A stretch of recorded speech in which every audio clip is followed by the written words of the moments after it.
Lecture 15, The Art of Democracy.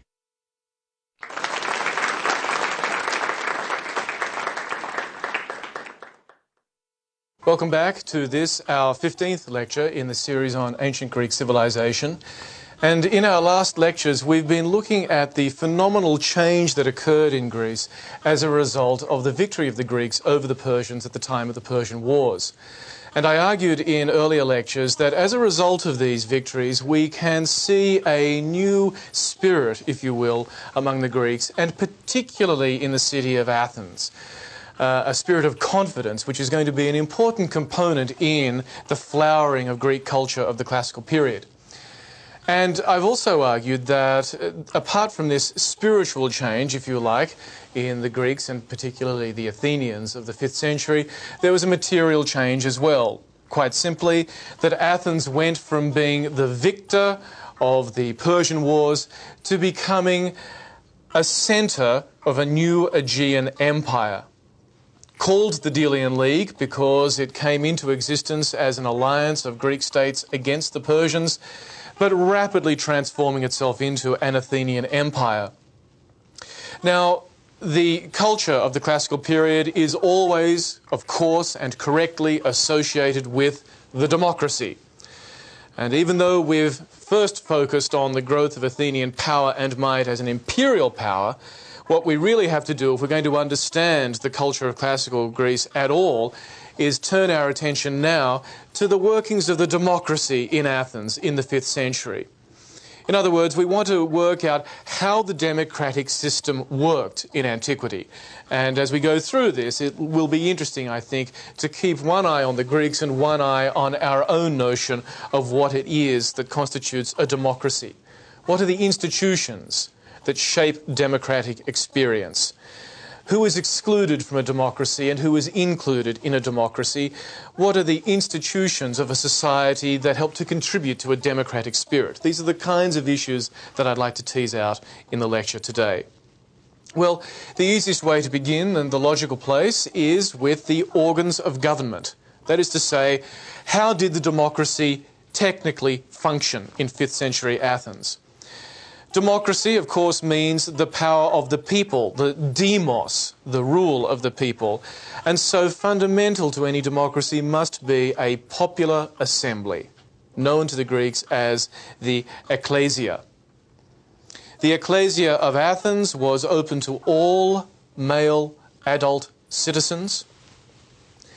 It met 4 times per month. There were 10 months in the Athenian civic year. So it met a total of 40 times per year. Now, it is one thing to have an assembly which is open and invites the participation of all the adult male citizens. It is another to guarantee that they actually turn up.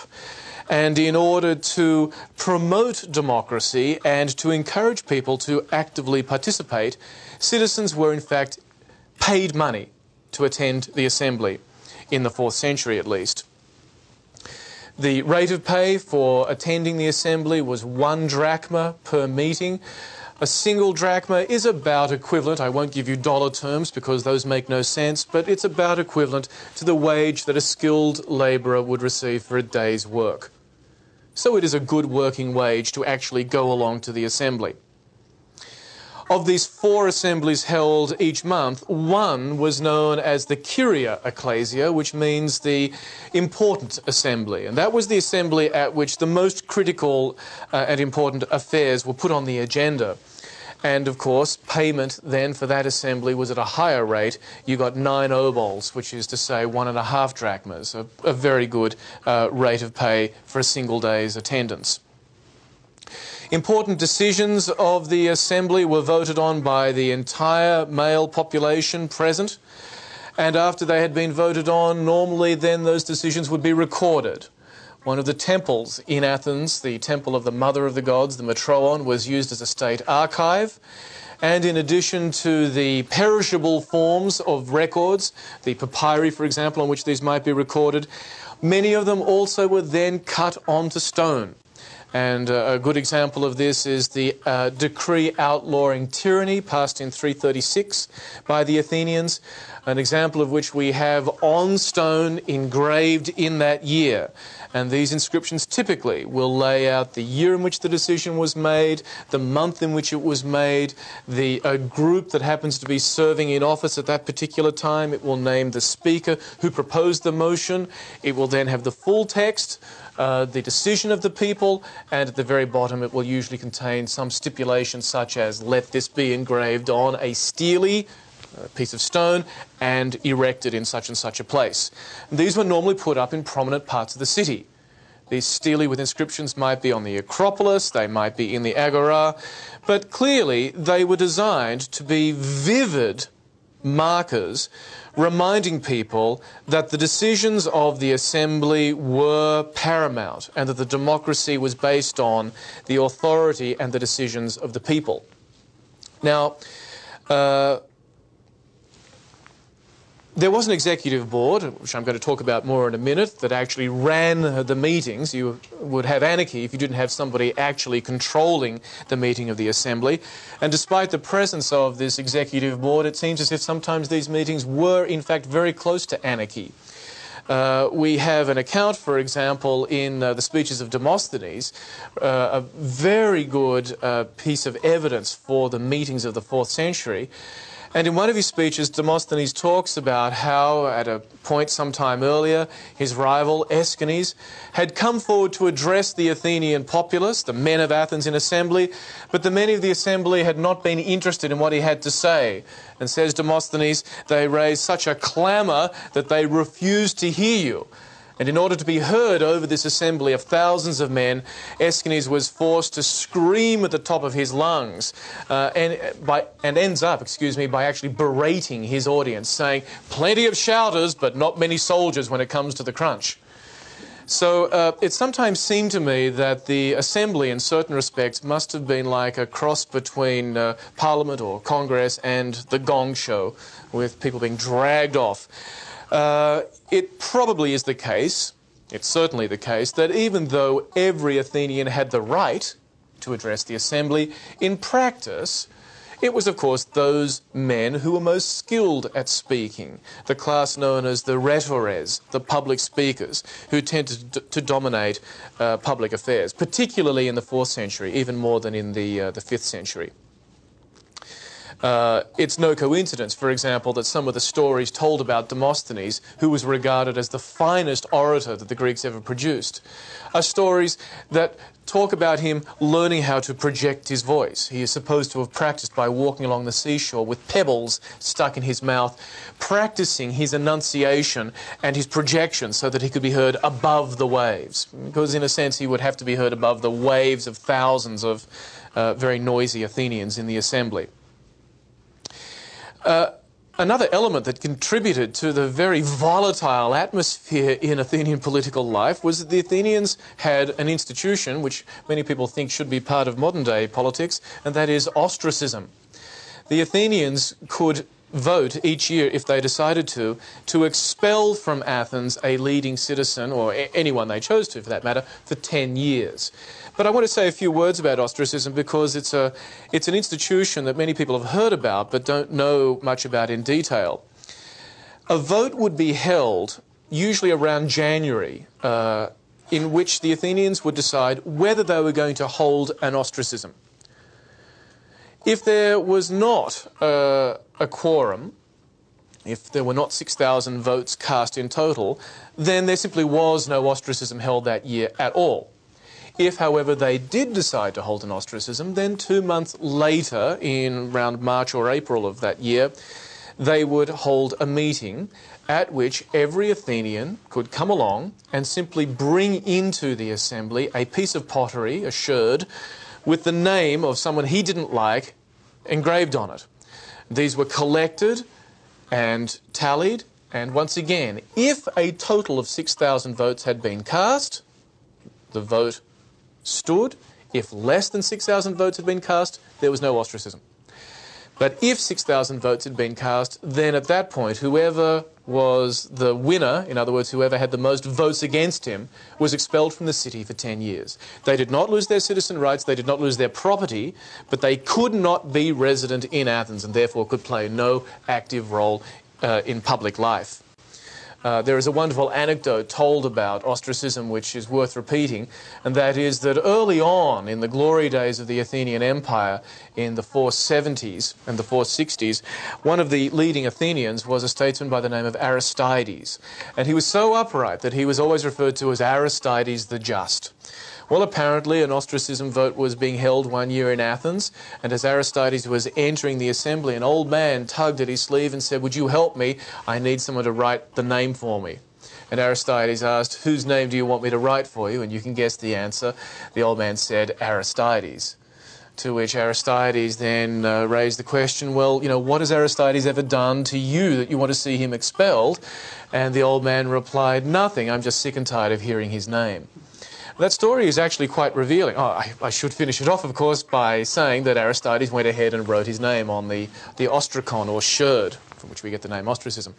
But the story is actually quite revealing, because what it points out is that there is a syndrome in Athens, which at home we would call the tall poppy syndrome.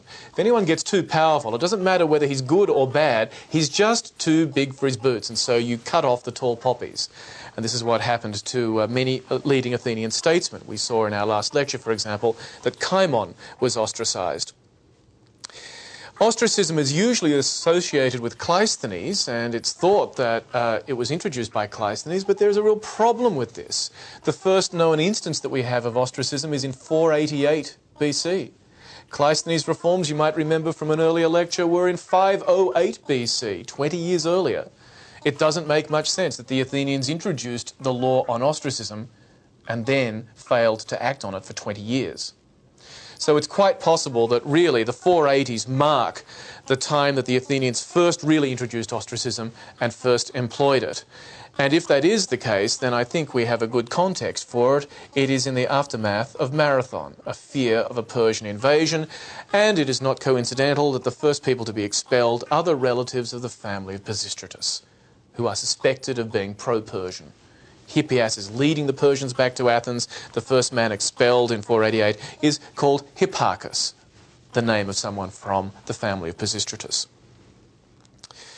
Now, aside from this quite remarkable institution, and the last thing I should mention about it is it was actually used very rarely in Greek public life, in Athenian life. There are only about a dozen people ostracised in the course of the 5th century and none thereafter. So it's a kind of an emergency measure. But in addition then to the assembly and to this dramatic power of the people to ostracise any leading citizen whom they didn't like, there is also a great deal of power residing in a smaller group known as the council, or the boule. The term is still used today in modern Greek. The Greek parliament is called the vouli, which is the same word in modern Greek. This Council of 500 actually rarely met as full 500 and really should be thought of as a council that operates as 10 units of 50. The 10 units correspond to the 10 months of the Athenian year. They also correspond to the 10 tribes of the Athenian reforms put through by Cleisthenes. So each year, 50 men representing their tribe serve for 1 month as the council. They actually live there at the Prytaneon in downtown Athens, and they are really responsible for the day-to-day working of Athens' political life. They are the ones who draw up the agenda for the assembly and make sure that people attend the assembly, that matters are voted on and that decisions are taken. The work of this council, either as the full 500 or, if you prefer, its 50 prytanes or presidents, is smoothed along by an even smaller council, an executive council made up of 9 men with a chairman and a secretary, and the chairmanship rotates every day. The councillors, the men who are elected to this council, are nominated from their demes, the small units, the municipalities of Attica. And once they serve, they are not eligible to serve again for another 10 years. Now, the reason I outline the details of the council and its members is I want to emphasise here some of the principles that are at work in Athenian public life. fairly clearly there is at least one principle here of collegiality.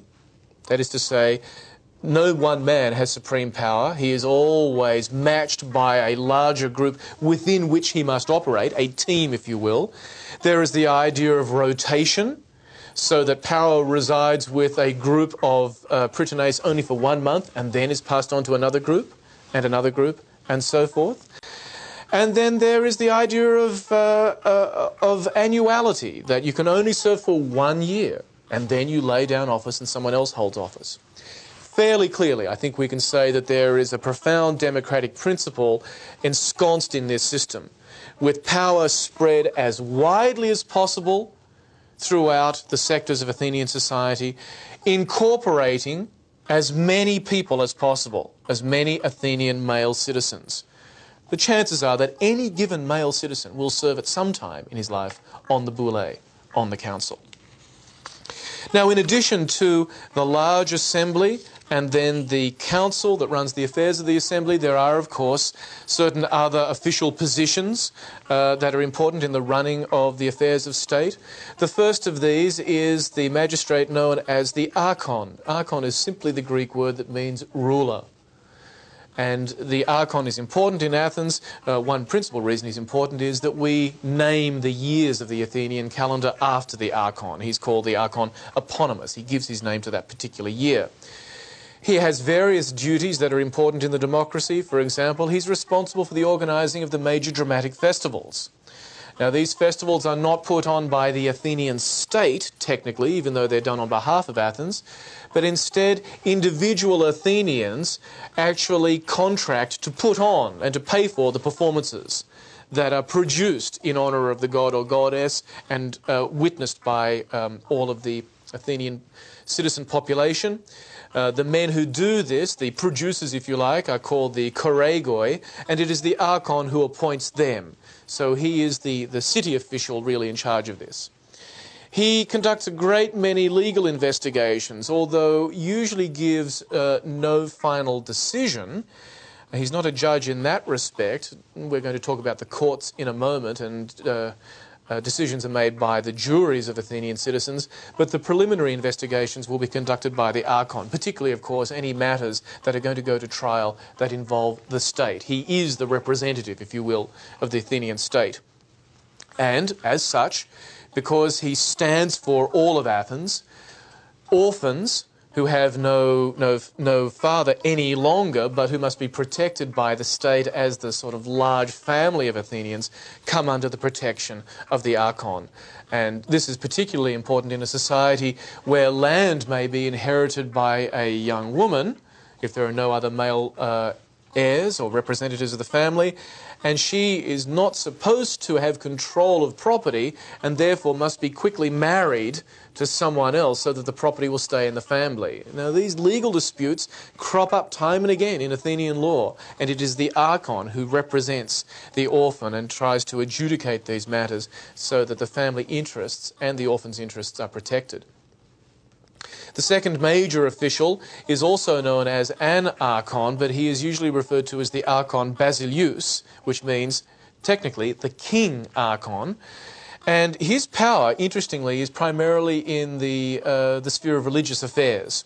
So it is he who, for example, is in charge of the Eleusinian mysteries, the very important mysteries which are situated at Eleusis, a cult in honour of Demeter and her daughter Kore. And because he is in charge of religious matters, all matters to do with homicide are also under his control, because homicide is a religious crime. It involves pollution, the shedding of human blood, which not only pollutes the individual, but may pollute the household, the family, and even the entire state. So sacrifices, trials for homicide, these come under the control of the archon basileus. And then, aside from civil administration and religious affairs, we then turn to war, and here we have a third archon who is known simply as the war archon, or in Greek, the polemarch. Technically, he is the commander-in-chief of the Athenian armed forces, an army which is raised by tribal contingents, all under the authority of the polemarch, although in practice, in the 5th century and later as well, the generals who were elected remained, in fact, the most powerful military officials in the Athenian state. What he was important for was the border patrols that took care of the edges of Attic territory, and these border patrols were normally made up of young men who were undergoing their military training, their ROTC, if you want to use an analogy. And so this important military education of young men was under the control of the Polemarch. The other area, interestingly, that he had under his control was that of the lives of resident aliens. The people from other Greek states who had come to live in Athens, who could not acquire Athenian citizenship. You could not be naturalized under normal conditions, only under exceptional conditions. But it was possible to get the ancient equivalent of a green card and to be able to reside in Athens. If you did so, however, you were always considered an outsider. You were known as a metic. And these metics, these neighbours, if you will, these resident aliens, were subject to a different rate of taxation, naturally a higher rate of taxation, and were also subject to military service on behalf of the Athenians. So all legal matters involving, say, a dispute between a metic and a citizen would be adjudicated finally by the Polemarch. Now, these are only the top three. I've given most detail here because they are by far the most important. But from Aristotle's work, The Constitution of Athens, the Athenaion Politeia, as it's called in Greek, we actually know of dozens, if not hundreds, of minor officials newly elected every year. Like these three archons, every one of these minor officials serves for only a year and then must be replaced by someone else from the Athenian citizen body. There are overseers down in the market who go around making sure that the weights and measures being used by traders and bankers are fair and legal. There are revenue collectors, of course, in the Piraeus and also in the Agora of Athens, who are there to collect the tax being received by the state for transactions.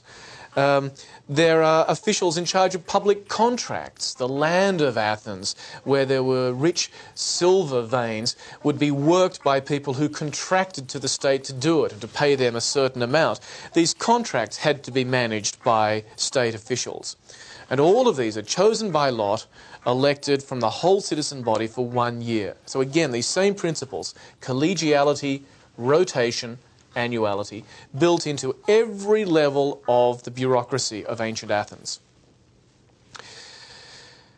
The glory, however, in the eyes of many Athenians of their democracy was not in these magistracies, not in the boule, not even necessarily in the assembly.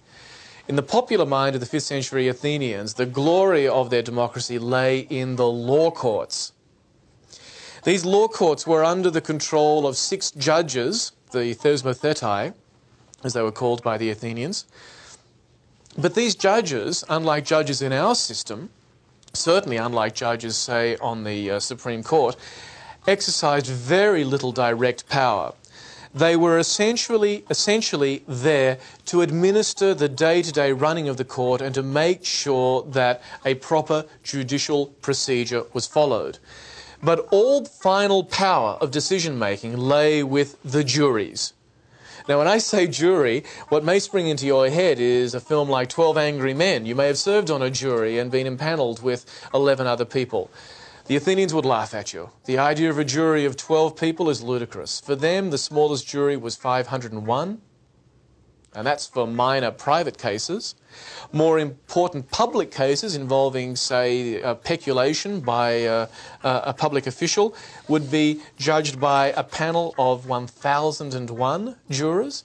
And in a really major case, and if we think about the possibility, for example, of impeachment proceedings that may be looming in our future here, the Athenian response for such a major issue, unconstitutional behaviour or treason, these kinds of things, these would be entrusted by the Athenians to a panel of 1,501 citizens. So once again, we see in the impaneling of these juries a strong commitment to the idea of diluting power from individuals through as broad a spectrum of society as possible. The selection of these jury panels lay with the thesmotheti. They actually administered the selection of the juries. But of course, all final decisions were with the jury, who voted by secret ballot. Here I have to tell you a story that does not redound to my credit, but I'll tell you anyway. The system of voting was managed in Athens, secret voting, by giving the voters small pieces of discs, if you will, that had little columns running through them, which could be held by the fingertips, so that you could not see whether the metal piece running through the disc was hollow or solid. If you hold them by your fingertips, you cover the ends and you can't see whether they're hollow or solid. You then, as you're leaving, vote by putting one into one urn, that's the voting urn, and then you put your reject in the other. And as long as you keep your fingers over the end, nobody will know whether you voted for acquittal or for finding the person guilty. I had a couple of these a few years ago, which I showed to a classroom of grade 7 children. And I made the fatal mistake of telling a lie in the classroom, which I promise I will never do again as long as I live. The children said to me, "Are these authentic?" They weren't. I'd bought them in Athens in a tourist shop, but they had written on one side "Psiphos Demousia," popular vote, and so, you know, this was written in Greek and the kids had thought they were authentic. And I told a lie. When the kid asked me, I said, "Yes, they are." And the kid then said, "How come it then says on the back, made in Greece?" Written in English. And I had to think very quickly, and I said that because these were authorised for the export market, they'd been stamped made in Greece before they left. But I promise you, I have not lied in any of these lectures, and I will never lie in another lecture again as a result of being caught by that kid. These courts were considered the centre of the democracy, and it is very clear, for example, from Aristophanes' plays, particularly the Wasps, that the people who served on these juries felt that they represented and in fact embodied the power of the Athenian democracy.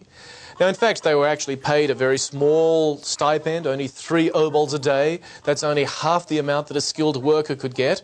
So it's probably the case that many people who are old, retired, too old to work, had no small business of their own, would spend the day at the court getting their state stipend, if you will, by serving on these juries.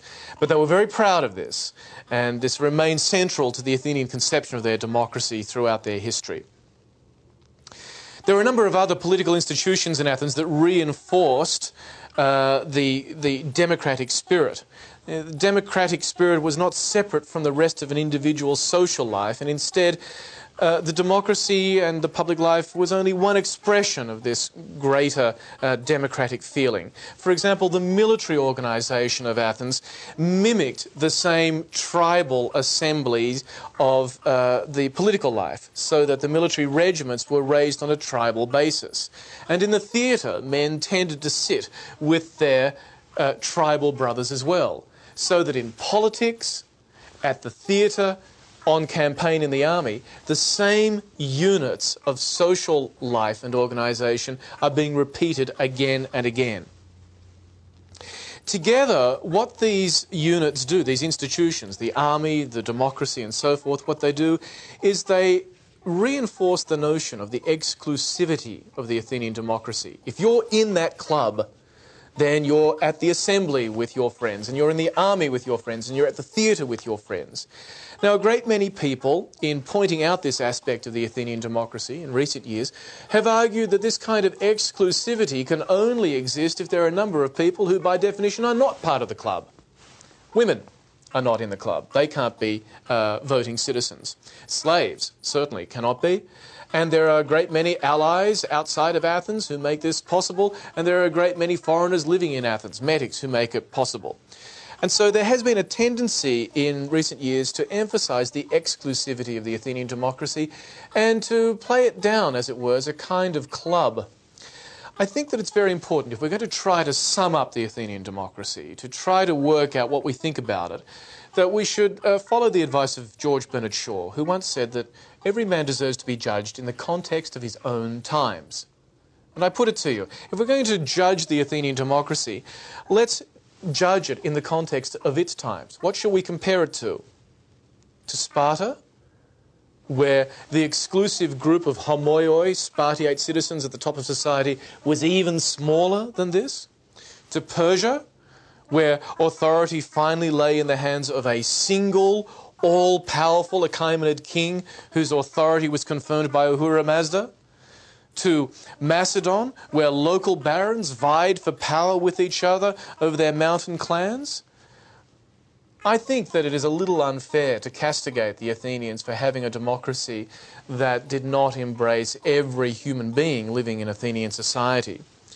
Rather, I would say that in the context of its own times, judged against the standards and the experiences of the ancient world, it remains true that the Athenian democracy was quite simply the most extraordinary achievement of ancient Greek civilization.